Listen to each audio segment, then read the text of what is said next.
Thank you for coming to my first in-person lecture. Today I'm going to share with you a model that I developed for categorizing different political outlooks. And for all you sickos in the audience, this is not a political compass.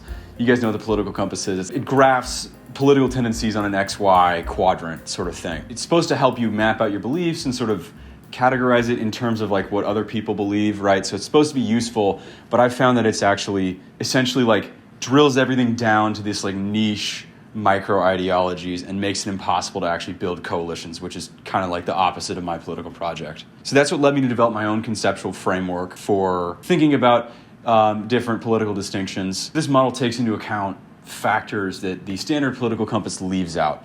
Namely, it graphs things along psychological distinctions rather than ideological distinctions, which I think is really important. So without further ado, I'll get into it and just show you how this works. The x-axis here represents how far your beliefs are from the mainstream. So this right here would be sort of like the typical centrist position, right? Like the absolute mainstream. And this would be like very, very fringe, right? The further you get from the center, the further outside the mainstream your ideas are. Pretty intuitive, right? The y-axis, rather, represents the conviction with which you hold those beliefs. So down here are the people who don't really have a coherent belief system. They don't think about politics too much. They don't really engage with it other than sort of on a surface level. They're basically engaging with materials that are just around in the cultural zeitgeist. This is like slop politics. This is like algorithmically driven, like YouTube Shorts politics. People who get their politics from like Aiden Ross or whatever. And then, of course, up here is people who spend a lot of time thinking about politics. They're very committed to their political leanings. And like I would argue that most people actually are down here. It seems like everybody's up here when you're online, right? It seems like everybody has super strong opinions on everything. But in reality, I would argue most people have not thought through their beliefs. These are the people who are most motivated to spread their ideologies, right? It's like obviously the people who are going to be online are the ones who are most like hyper-focused on their personal like ideological fixations. And also like, you know, a lot of the people up here, their media careers are tied to their ideological positions. Like Ben Shapiro is never not going to be a conservative because it would be horrible. It would just not just be embarrassing for him. It would be bad for his career. It would like kill his career. So he's never going to change his mind. Now, there's one more dimension of this model that I want to draw your attention to. This is what I call the freak line. So what is a freak? I consider a freak to be anybody who cannot think through their positions. This is like somebody who holds their positions dogmatically and has like lost the ability to engage rationally with other people who they may disagree with. Like a freak is essentially a person who has turned their political outlook into like religious dogma. Does that make sense? Yeah. I mean, versus somebody who like has not even conceptualized their ideology as such. Like they haven't even thought through, this is what I believe. Like they've not tried to like systematize whatever they're thinking into like a coherent belief system because they just don't care. They're like, you know, not really political. This is what I think is special about this model is it's not necessarily ideological. You can be dogmatic about a mainstream position. You could also have positions that are far outside the mainstream, but you're thinking through them critically. You're willing to engage with other people. You're not a freak, right? You can be a status quo freak, or you can be like fringe, but still reasonable. A well thought out, nuanced position right here. And here's the other thing. You can have fringe positions that you're holding loosely, and you're still not really a freak, right? Because you're not fully committed to them. It's just kind of something that you're repeating from somebody who may be up here, right? You're ideologically getting your positions down here from somebody up here.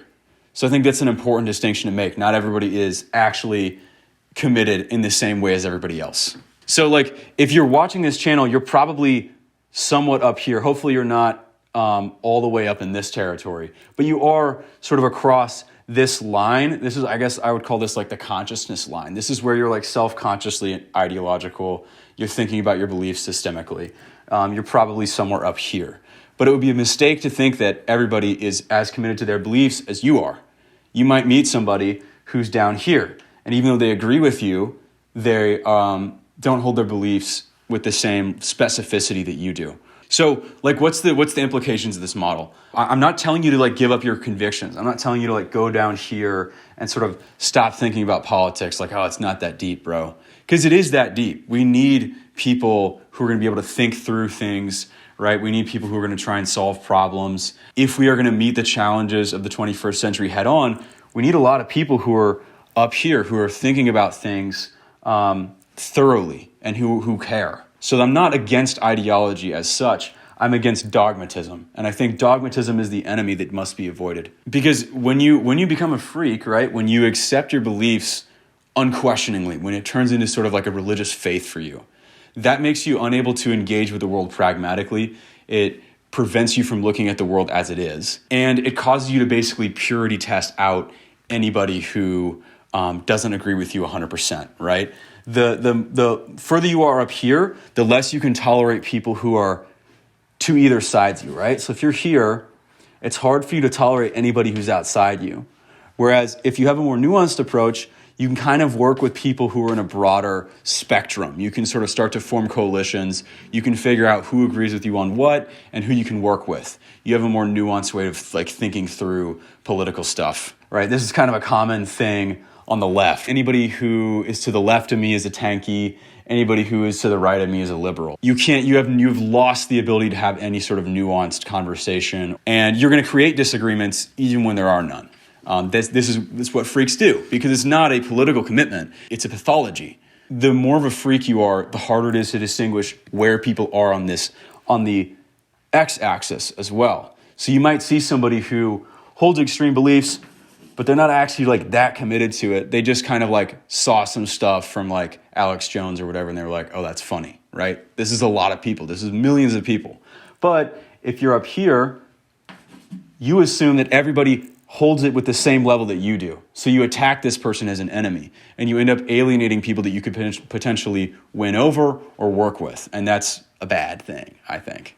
What I'm encouraging you, like the action step of this video, or like the takeaway, I suppose, is there's a golden mean here where you have conviction, but you are not dogmatic. This is the golden mean between like not caring, not trying to systematize your beliefs, not thinking them through, and like holding your beliefs dogmatically. I think both of those things are dangers. There's a real danger in having your movement hijacked by freaks, whether you're on the left or the right, because freaks, they're good at seeming like they have a lot of conviction. They can appear to be principled, when in fact it's a cover for intellectual weakness, because they're intellectually inflexible. It's easy to sort of like allow freaks to infiltrate a movement because they may seem ideologically aligned with you, and they may be. But because they're sort of operating on this psychological plane that is not helpful or conducive to dialogue, it doesn't work. So the sooner that we learn to sort of identify and root out freak characteristics within ourselves and within our movements, the more successful we'll be. All right, any questions? I think my question is just kind of like, I think a lot of the emphasis on the purpose of this scale is kind of on that dogmatism level and like the need to kind of take a review on yourself with that. So what is the mainline to fringe axis? Like what does that help adding that in when we're trying to kind of reach this goal of reviewing our dogmatic impulses? You know, like is it just kind of to make it like an axis, or is it like they're like a reason to choose that instead of like another? Yeah, like why make it two-dimensional? Yeah. What's the function of the mainline to fringe axis? So the purpose of the mainline to fringe axis is basically to convey that somebody could have positions that are on paper like really fringe and crazy, but since they hold them with such like a low level of like they're holding their opinions loosely rather than like super like, oh yeah, like I really believe this, right? Like I love Alex Jones, I ride for Alex Jones or whatever. Mm-hmm. They just kind of saw something funny, but they don't really care. They're not really thinking through. So you could have somebody who's like here, and I don't want people to make the mistake of thinking that person is automatically here. Like, this guy's crazy. Right. It's like, no, he just heard something that a crazy person said and sort of like hopped on that bandwagon. If you had like a real conversation with him, you could probably, I don't want to say like deprogram, because that's so like high and mighty. Like, let me let me deprogram you, bro. Let me like show you the truth. I don't know. I think that's like goofy, but it's, you know, you could win him over or sort of then make him be like, oh yeah, you're right, dude. That's stupid, right? Because if he's here, like actual conspiracy theorist, hardcore, whatever, you're not ever going to get to him. Yeah. But if it's just kind of like sitting down here who's like, doesn't really care, you could sort of sway them. Okay. All right. So now this is where the audience participation section comes in. We're going to play a little game. I'll show you a couple phrases, and then we're going to attribute it to a person, and we're going to plot them on this axis. We're going to use this model. This is a little game that I call Spot the Freak, okay? All right, number 1. Zionism and Americanism are the front lines of Western civilization. Secretary of Defense Pete Hegseth saying this. I'd say like middle on the mainstream line. Maybe a little more fringe. Probably around that dotted line on Freak. Right here? Okay. But like more towards fringe. Oh, yeah, like here. A little more towards fringe. Okay. Yeah. Gotcha. Any other guesses? I would put it a little bit less on fringe. Really? Yeah. Maybe not quite that You think most people think Zionism is the front line of Western I civilization? don't know the front line, but I don't think too many. A large portion of people are gonna like consider that fringe. I could be wrong, but I actually put it up here. Really? Yes. Because the reason that I put him fully on Freak... Or what are you considering? Are you considering mainstream like the general American populace, or are you saying like lawmakers of the West? Yeah, that's the thing. Like American like sentiment, I'd say, is actually like sort of moving against Zionism, especially like for young people. But among lawmakers, I'd say lockstep. Okay. Israel gets they get a lot of money whenever they want it. Lawmakers in both parties are like firmly Zionist.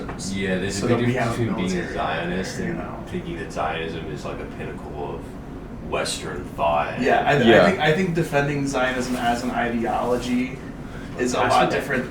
Is a lot different than saying like I think that it's good to have a lot of military bases accessible near Iran. Yeah. You know. Yeah, we can maybe put Hegseth around here, right? Yeah. Because in terms of like what ideology has sway in the government, it's Zionism. Mm-hmm. Like for sure. Like Israel gets as much money as they want, as I said. But the reason that I'm putting him fully on Freak is this is a guy whose career and livelihood is like tied to this, right? So he's not going to reconsider that position. He is like fully ideologically committed to that. Or at least not publicly. Yeah, he could never publicly question this belief. Yeah. So he's fully a freak. He's fully committed to his ideology, right? Okay, example, phrase number 2. Bro, we should tear down Gaza and make it into a casino. That'd be sick. This was heard firsthand by me last night. I heard somebody say this. Put it all the way down in Normie and Normie fringe. and Normie fringe. Yeah. Yes. Okay, thank you. Yeah, this is objectively a crazy take, but this jit was not serious, and he does not have hate in his heart. I think he was joking around. I think like if we had a conversation, he'd be like, "Yeah, I don't really think that." He would be amenable to an alternative position for sure. So that's kind of the opposite of Hegseth, where it's like more mainstream, but he's a freak, versus crazy take, but he's actually a normie saying this take. This is the weird thing, right? This is the weird sort of thing that the model gets at, I think, that it disentangles. And that's kind of why I wanted to separate these axes. I consider myself more of a classical liberal. That's a freak, dude. Mainstream, midway between normie and middle, Okay. Like here? but like low, more towards normie. Okay. Yeah. I would sort of put it around. I would put it up here because this is sort of like the ideological line, right? This guy's thinking consciously about his politics. I think, Oh, but if they know the term classical liberal, they automatically go up above that line. Right. If you're like self-consciously identifying as like a classical liberal, if you have any sort of like ideological label that you'd attach to yourself, I'd say you're not really a normie. Yeah. So he's here. This guy could be a freak, right? Like he could be like dogmatically committed to it, but in all likelihood, somewhere around here. You can have sophisticated conversation with anybody in this sort of band. You got to admit, Trump is pretty funny. Definitely like normie. Super normie. I think pretty close to mainstream. Yeah, I put this guy like Not quite mainstream. down here. Yeah. Pretty close. I would maybe even a little bit further to the right. Your average Shane Gillis enjoyer is sort of like around here. This is why I think the model is important. If you're a freak and you see somebody say this, you assume they're up here and they're a freak just like you. And you're going to jump on them, right? Whereas you can probably talk to these people because they're not hardcore. Some of them are, but many of them are not. So I think it's important to be able to make that distinction. All cops are bastards. Picture top right. I don't think so. I don't think man. top right. I think top middle. Top I middle, think yeah. top middle. Yeah. Top middle. If you're in certain circles, you're gonna get like a lot of people who agree with you on that. I don't think they're gonna change you're not gonna change their mind about Yeah, that for the most yeah. part. That's true. Yeah, I said top middle on this one. Boom. Boom! You guessed it right. I think you could hold this position and not be a freak, right? There's probably some, decent amount of people who hold this that are kind of down I here. mean, the second you say all though, then you're like Yeah. you're pushing That's yourself probably up. just the slogan, like the lazy slogan, though. Yeah. Yeah. They might say that, but that's not exactly what they mean by it. Yeah. Which I think is indicative of somebody who's kind of like Yeah. sloppy in their thinking. Yeah. Even though viewers of my channel would be more amenable to this statement, it's important to consider like what the actual psychological underpinnings of like the person saying it. You could have a conversation with somebody who holds this opinion and they could be reasonable, or they might be a freak. I think that's the major distinction that we have to look at. Okay, that's it. It's over.